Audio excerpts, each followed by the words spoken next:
जम्मू कश्मीर के मुख्यमंत्री उमर अब्दुल्ला ने विजयपुर में अखिल भारतीय आयुर्विज्ञान संस्थान यानी एम्स का दौरा कर मरीजों की सुविधाओं का निरीक्षण किया और डिजास्टर मैनेजमेंट मैनुअल का विमोचन भी किया। इस दौरान उन्होंने लद्दाख के नए उपराज्यपाल कविंद्र गुप्ता को बधाई दी। मुख्यमंत्री ने कहा कि कविंद्र गुप्ता को लद्दाख के उपराज्यपाल नियुक्त किए जाने पर शुभकामनाएं, लेकिन ये जिम्मेदारी आसान नहीं है। ऊंचाई वाले इलाकों में काम करना चुनौतीपूर्ण होता है। साथ ही उन्होंने एम्स की प्रशंसा करते हुए कहा कि ये संस्थान भविष्य में देश के अन्य एम्स से बेहतर प्रदर्शन करेगा।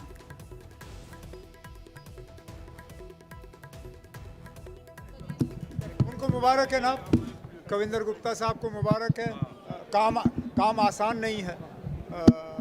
वहाँ उस ऊंचाई पे और उस मौसम में काम को अंजाम देना वो आसान नहीं होगा, लेकिन मैं उम्मीद करता हूँ कि जिस मेहनत से कविंद्र गुप्ता जी ने उस वक्त कोशिश की थी, both as speaker as deputy CM, इसी तरह वहाँ लेह में भी जाके वो मेहनत करेंगे।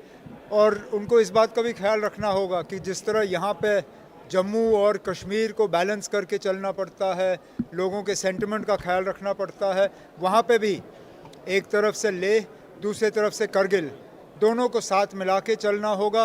वो चलेंगे तो कामयाब होंगे। बीजेपी